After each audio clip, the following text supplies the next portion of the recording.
Hi friends, welcome to our channel Vizag real estate TV. Friends, ఇప్పుడు మనం చూడబోయేటటువంటి ఈ యొక్క ల్యాండ్ యొక్క మొత్తం మనకి ఎక్స్టెంట్ వచ్చేసరికి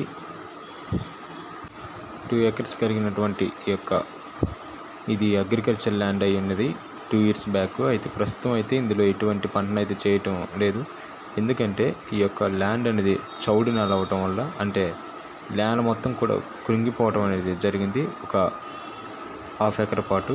అయితే ఈ యొక్క మిగతా ఉన్నటువంటి ఎక్స్టెంట్లో వేరే యొక్క జొన్న పంటను అయితే సాగు చేస్తున్నారు.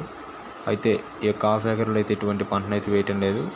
కాబట్టి ఈ యొక్క మొత్తం 2 acres కూడా ఈ యొక్క ల్యాండ్ సంబంధించినటువంటి డాక్యుమెంట్స్ అన్నీ కూడా క్లియర్గా ఉన్నాయి, రికార్డ్ అన్నీ కూడా.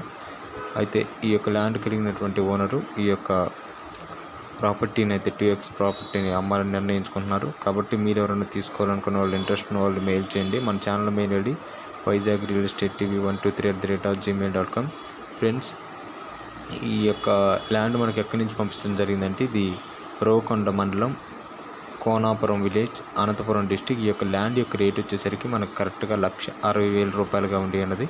కాబట్టి ఎవరైనా తీసుకోవాలని ఇంట్రెస్ట్ ఉన్న వాళ్ళు తెలియపరచండి. అయితే ఈ ప్రాపర్టీలో మీకైతే వాటర్ ఫెసిలిటీ అయితే బోర్వెల్ అయితే అందుబాటులో ఉండి అన్నది, వాటర్ పుష్కలంగా ఉంది అన్నది. మీకు రోడ్డు పాయింట్ వచ్చేసరికి 10 kilometers అవతలేదు ఉంటుంది. అంటే ఇది కొంచెం రూరల్ ప్రాంతంగా ఉంటుంది. కాబట్టి మీరు ఎవరైనా తీసుకోవాలని ఇంట్రెస్ట్ ఉన్న వాళ్ళు తెలియపరచండి. వీడియోని స్కిప్ చేయకుండా చూడండి స్టార్టింగ్ నుంచి ఎండింగ్ వరకు. మీ ఫ్రెండ్స్కి ఎవరైనా ఇంట్రెస్ట్ ఉన్నట్లయితే వారికి షేర్ చేయండి, వాట్సాప్ ద్వారా లేదంటే సోషల్ మీడియాస్ ద్వారా. అయితే ఈ యొక్క ప్రాపర్టీ సంబంధించినటువంటి రెవెన్యూ రికార్డ్స్ అన్నీ కూడా ఒక రైతు మీద రిజిస్ట్రేషన్ అయితే అన్నీ మీకు ఎటువంటి ప్రాబ్లం అయితే లేదు, అన్నీ క్లియర్గా ఉండేవండి. కాబట్టి వీడియోని స్కిప్ చేయకుండా స్టార్టింగ్ నుంచి ఎన్ని వరకు చూడండి. సబ్స్క్రైబ్ చేసి బెల్ ఐకాన్ నొక్కండి. తదుపరి వీడియోల కోసం షేర్ చేయండి, లైక్ చేయండి. Thank you for watching my dear subscribers and viewers.